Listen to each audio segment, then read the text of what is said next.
សួស្តីទាំងអស់គ្នាស្វាគមន៍មកកាន់ភាគទី13នៃរឿងអំណាចស្ដេចនៃកងទ័ពអមតៈនៅក្នុងភាគនេះត្រូវបានចាប់ផ្ដើមឡើងយើងក៏បានឃើញជាមួយនឹងជើងដែលបានដើរចូលមកហើយនឹងបានណែនាំឈ្មោះថាខ្ញុំមានឈ្មោះវ៉ងសៀវម៉ានក៏ជាគ្រូបង្រៀនថ្មីនៅក្នុងសាលាវេទមន្តមួយនេះលើកចង្ការវៃសៀវឡើងលើហើយនិយាយបន្តខ្ញុំថានឹងបានលើថាឯងគឺជាអ្នកកោះហៅដែលមានទេពកោសល្យបំផុតនៅឆ្នាំនេះទទួលបានបន្ទុកខ្ពស់ជាងគេនៅតាមខេត្តតែឯងមែនទេវៃសៀវក៏បានតទៅវិញគឺខ្ញុំហើយនឹងឲ្យអ្នកគ្រូគោរពទៅលើការកិរិយារបស់ខ្លួនផងអ្នកគ្រូវ៉ងសៀវម៉ានក៏បានតទៅវិញទៅថាមិនអីនោះទេនៅថ្ងៃស្អែកនឹងមានពិធីជប់លៀងដើម្បីនឹងស្វាគមន៍កុំភ្លេចមកចូលរួមទាំងអស់គ្នាហើយគាត់ក៏បានចាក់ចេញទៅវិញវៃសៀវនេះវិញមិញប៊ីទៅហើយស៊ូសៀវឈិងពីងក្រោយក៏បានថាលោកមើលទៅពេញចិត្តសម្បើមណាស់បានដើរចាក់ចេញហើយនឹងនិយាយថាមើលទៅប្រាស់ទាំងអស់សតតែអញ្ចឹងវៃសៀវឃើញនាងអញ្ចឹងក៏មិនដឹងនោះទេថានាងចង់មានន័យយ៉ាងម៉េចលុះសាច់រឿងយើងនៅពេលហ្នឹងក៏បានកាត់ទៅដល់យប់ឡើងនៅបរិវេណចិត្តមកខាងនៃសាលាយើងហាក់បីដូចជាបានឃើញនៅវេទមន្តមួយដែលមានផ្សែងខ្មៅផ្សាយឲ្យសាយភ័យពេញហ្នឹងម្នាក់នេះគេបានឃើញនៅហេតុការណ៍ហ្នឹងហើយគេបានលាន់មាត់ថាប្រាសាទអាក្រក់អញ្ចឹងគេបញ្ញាប់ទៅរាយការណ៍ទៅកាន់ប្រិតបរោះឲ្យបានដឹងសាច់រឿងបង្ហាញឲ្យឃើញទីតាំងមួយទៀតដែលគឺជាប្រិតបរោះមានឈ្មោះថាវ៉ងគូវៃកំពុងតែផឹកតែគេតំពីសិស្សឆ្នាំនេះមើលទៅទេពកោសល្យមិនអន់នោះទេម្នាក់ប៉ែវ៉ែនតាបាញ់មិញក៏បានរាយការណ៍ទៅកាន់ប្រិតបរោះមានរឿងកើតឡើងគាត់បានសួរយ៉ាងលឿនតើមានអ្វីទៅគេបានតបថានៅតំបន់ដាច់ស្រយាល30គីឡូម៉ែត្រនៅភាគខាងលិចស្រាប់តែមានអាចារ្យសម្ងាត់មួយបានលេចឡើងប្រិតបរោះគាត់បានលឺអញ្ចឹងគិតថានេះគឺជារឿងល្អណាស់គាត់នឹងនាំសិស្សមួយចំនួនទៅរកនៅទីហ្នឹងនៅថ្ងៃស្អែកខ្សែរឿងយើងក៏បានកាត់ទៅដល់ស្អែកឡើងយើងក៏បានឃើញនៅទីតាំងមួយសិស្សទាំងអស់ក៏បានមកជួបជុំមិនថាសិស្សថ្មីឬមួយសិស្សចាស់អ្នកគ្រូវ៉ងសៀវម៉ានក៏បានចូលមកដូចគ្នាហើយនឹងបានរាក់ទាក់ទៅកាន់វៃសៀវសួស្ដីមកជុំតែងុំអោនទៅចិត្តវៃសៀវអឿនចង្ងំសួរថាមើលទៅកាន់មុខឯងយប់មិញអត់បានដេកទេវៃសៀវក៏បានតទៅវិញអត់ទេចេញពីនឹងបន្តិចយើងមើលទៅកាន់ប្រិតបរោះគាត់បានប្រកាសអំពីឈ្មោះគាត់ដែលគឺជាវ៉ងគួយវៃជាប្រិតបរោះនៅសាលាវេទមន្តហើយតំណាងឲ្យសាលាថ្ងៃនេះស្វាគមន៍សិស្សទាំងអស់ដែលបានចូលរៀននៅក្នុងមហាវិទ្យាល័យវេទមន្តថែមទាំងទទួលបានពិន្ទុចំនួន100ដឺតគឺថ្លៃហើយពិន្ទុនេះក៏ប្រើប្រាស់ក្នុងការទិញរបស់របរផ្សេងៗនៅក្នុងបរិវេណសាលាគាត់បានសាច់បន្តិចហើយបានថាដោយសារតែពេលនេះមើលទៅទាំងអស់គ្នាពិតជាមានសំណាងខ្លាំងណាស់ដោយសារតែមានរឿងដ៏គួរឲ្យរំភើបមួយសិស្សទាំងអស់ឆ្ងល់ថារឿងអ្វីទៅនាយកគាត់បានប្រកាសបន្តទៀតថាថ្មីគឺមានប្រាសាទបុរាណមួយបានបង្ហាញខ្លួននៅក្បែរនេះកាលពីយប់មិញដូច្នេះគាត់ផ្ទាល់នឹងដឹកនាំគ្រូទាំងអស់ចូលទៅក្នុងប្រាសាទនោះដើម្បីនឹងរកហើយសិស្សទាំងអស់សង្កេតមើលពីក្រៅបានលឺអញ្ចឹងវៃសៀវក៏បានសួរទៅកាន់អ្នកគ្រូវ៉ងសៀវម៉ានតើខ្ញុំអាចនឹងមានឱកាសចូលដែរទេគាត់ក៏បានតបវិញអត់ទេឯងនៅតែជាសិស្សបើចូលទៅអាចនឹងមានគ្រោះថ្នាក់ដល់ជីវិតដល់អញ្ចឹងវៃសៀវគាត់មានការងឿងឆ្ងល់ហើយបានសួរទៅកាន់អ្នកគ្រូតើអ្វីជាភាពខុសគ្នារវាងប្រាសាទបុរាណជាមួយនឹងអាណាចក្រសម្ងាត់អ្នកគ្រូគាត់បានតបវិញអាណាចក្រសម្ងាត់គឺជាពិភពពិតក៏ត្រូវបានគេហៅថាអាណាចក្រអានកំបាំងផងដែរបំណែកនៃអាណាចក្រសម្ងាត់អណ្ដែតនៅក្នុងចន្លោះគ្មានទីបញ្ចប់នៅពេលដែលវាបានលេចឡើងគឺនឹងមិនបានទៅវិញនោះទេនៅក្នុងនោះមានដូចជាជំនាញឱសថក៏ដូចជារបស់របរផ្សេងតម្រូវយើងរកប៉ុន្តែនៅក្នុងប្រាសាទបុរាណនេះវិញរបស់ទាំងនេះមិនមានតម្លៃបំផុតនោះទេវាគឺជាផ្នែកនៃការបង្កើតដែនអណ្ដែតនៅក្នុងពិភពលោកទៅទេដូចជាកំណប់ទ្របដាច់ខាតមួយបើសិនជានរណាម្នាក់ទទួលបានផ្នែកនៃការបង្កើតប្រាសាទបុរាណទាំងមូលនោះរលាយបាត់ភ្លាម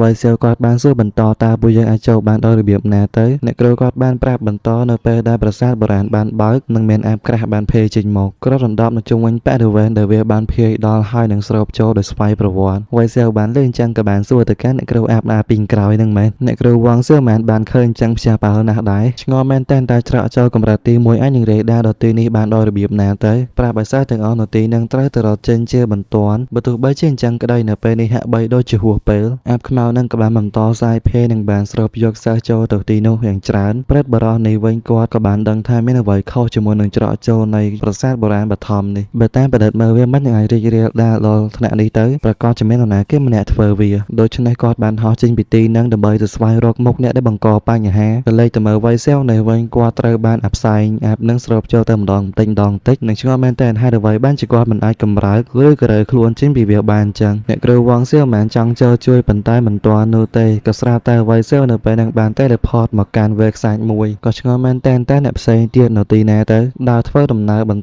តទៅមុខទៀតប៉ុន្តែស្រាប់តែពេលនឹងមានអ្វីម្យ៉ាងលេចចេញពីខ្សាច់នៅពីក្រោយបើការវាប្រហារទៅលើគាត់សំណាងល្អដែលគាត់បានកិច្ចផុតបណ្ឌិតមើលទៅក៏បានដឹងថាវាគឺជាបិសាចកម្រិតអិសរាជនក៏ដឹងថាមិនល្អទេគាត់ទៅនៅដំណាក់កាលទី2ប៉ុន្តែបែរជាបានជួបបិសាចអិសរាជនហើយក្នុងរឿងហ្នឹងបើតាម admin គិតយល់ទៅគេបានចែកកម្រិតហ្នឹងបើពីកម្រិត10ទៅដល់កម្រិត20ដំណាក់កាលទី1ហើយបើ20ទៅដល់30ដំណាក់កាលទី2 30ទៅដល់40ដំណាក់កាលទី3អញ្ចឹងទៅគាត់ថាដំណាក់ ការគេមានពីកម្រិត11 12 13អញ្ចឹងទៅខន្តិថាយើងអាចហៅបាន2បើយើងហៅត្រូវដំណាក់កាលទី2យើងមានន័យថាចន្លោះពីកម្រិតទី20ដល់កម្រិតទី30តើឥឡូវចូលមកកាន់ភាគ13យើងក៏បានឃើញជាមួយនឹង Vaisel បញ្ចេញនៅកងទ័ពឆ្អឹងរបស់គាត់ចេញមកយ៉ាងច្រើនទៅហុំព័ន្ធជុំវិញវាហើយនឹងបញ្ជាឲ្យសម្លាប់ឃើញថាក្រុងឆ្អឹងវេទមន្តគាត់ក៏បានបាញ់វេទមន្តទម្លុះនៅការការពាររបស់វាតែបែបនេះ Vaisel គាត់បានដឹងថាការវាយប្រហារជាក្រុមពិតជាមានប្រសិទ្ធភាពអញ្ចឹងក៏បានឲ្យពួកវាបើកការវាយប្រហារបន្ថែមទៀតទៅរហូតដល់ទៅធ្វើឲ្យអាបិសាចនឹងត្រូវបានបាត់បង់ជីវិតប្រព័ន្ធក៏បានអបអរសាទរទៅកាន់គាត់សម្លាប់បិសាចកម្រិត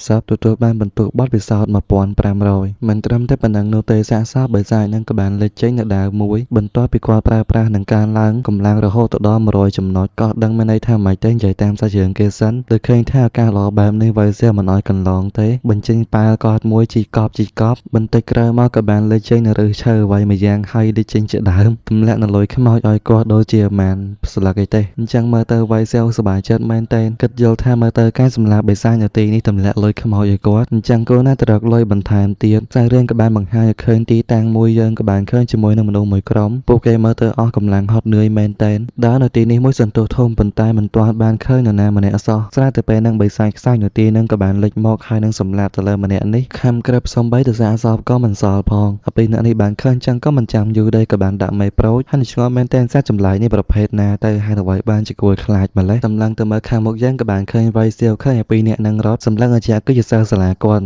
់ប៉ុន្តែមើលទៅក្រោយទៀតក៏បានឃើញជាមួយនឹងបិសាចអញ្ចឹងមកលុយដែរទោះបីជាពីរនាក់នឹងឲ្យ Vaisel កិច្ចប៉ុន្តែ Vaisel ក៏បានហក់ចូលអមជាមួយនឹងបិសាចក្រុងឆ្អឹងឲ្យពីរនាក់នេះបានឃើញចឹងក៏បានឆ្ងល់គ្នាគេថាតើគេឈួតមែនដែលទៅរកងាប់ហើយក៏មិនដោយអ្វីដែលអ្នកទាំងពីរនឹងបានកើតនោះទេ Vaisel គាត់បានឈរបញ្ជាឲ្យបិសាចក្រុងឆ្អឹងវេទមន្តគាត់បាញ់វេទមន្តសម្លាប់ទៅលើបិសាចនឹងលង្ហុយដីជប់អាពីរនាក់នេះក៏បានផ្ទះបាល់មែនតែនហើយអ្វីបានជាគេខ្លាំងម្លេះហើយគេជាអ្នកក៏ហៅខ្ញុំក៏ជាអ្នកក៏ហៅដែរម្នាក់នេះគេបានតោះវិញប៉ុន្តែខ្ញុំគិតថាឯងមិនខ្លាំងទេកន្លងអស់ទៅមួយសន្ទុះយើងក៏បានឃើញ Vaisel កប់ទៅលើសាកសពបិសាចនឹងបានជោគជ័យប៉ុន្តែមិនដូចជាអ្វីដែលក៏រំពឹងទុកសោះដោយសារតែទទួលបានលួយខ្មោចទៅ3សន្លឹកប៉ុណ្ណោះវានៅតែតិចពេកភ្លាមនៅទីនឹងស្រាប់តែមានការរញ្ជួយយ៉ាងខ្លាំងសម្លឹងទៅមើលខាងនោះយើងក៏បានឃើញជាមួយនឹងបិសាចយ៉ាងច្រើនបានសម្រុកមកទីនេះ Vaisel ក៏បានដឹងថានោះគឺជាចំណូលបិសាចអាពីរនាក់នេះក៏បានគិតដូចគ្នាថាមើលទៅមិនរស់ទេឯងរី Vaisel ក៏មិនចាំយូរទេក៏បានកោះហៅបិសាចជ្រូកគាត់ចេញមកហើយភ្លេចឈ្មោះបាត់ឯងជិះដើម្បីនឹងចាក់ចេញពីទីនឹងជាបន្ទាន់អាពីរនាក់នេះបានឃើញចឹងស្គាល់ថានេះជាបិសាចកម្រិតខ្ពស់អីយ៉ាស់លឿនមិនចាំខ្ញុំហងរត់តាមទៅពីក្រោយមានតាន់ទេក៏ត្រូវបានបិសាចទាំងអស់នឹងសម្លាប់អាពីរនាក់ហ្នឹងក៏លេចទៅមើល Vaisel ជិះរត់កិច្ចបណ្ដាក៏ដូចជាឆ្ងល់បណ្ដាហើយអ្វីបានជាដង្កើវាខ្សែទាំងអស់នេះតាមគាត់អញ្ចឹងហាក់បីដូចជាវាមានប្រាជ្ញាប៉ុន្តែមិនអញ្ចឹងទេគិតចុះគិតឡើងក៏បានគិតយល់មើលទៅប្រកាសជាមានដង្កើណាមួយដែលមានប្រាជ្ញាបញ្ជាទៅលើពួកវាពីក្រោយខ្នងនៅខាងមុខនេះយើងក៏បានឃើញជាមួយនឹងមនុស្សមួយក្រុមទៀតមើលទៅក៏បានដឹងថាជាសិស្សសាកលវិទ្យាល័យវេទមន្តហើយតើគាត់តាណាលឿនម្លេះ Vaisel ជិះកាត់ឲ្យពួកអស់នឹងក៏បានប្រាប់ថារត់លឿនមកងាប់ឡើយមានសត្វដង្កើកំពុងតែដេញតាមពីក្រោយអាម៉ាអ្នកនឹងលឺចឹងឆ្ងល់ដែរដង្កើមែននៅក្រោយជាសត្វល្អិតហើយបានជាគេខ្លាចម្លេះស្រាប់តែពេលនឹងមានដៃសត្វល្អិតនេះមិនសត្វល្អិតធម្មតាតែសត្វល្អិតលក្ខណៈយក្ស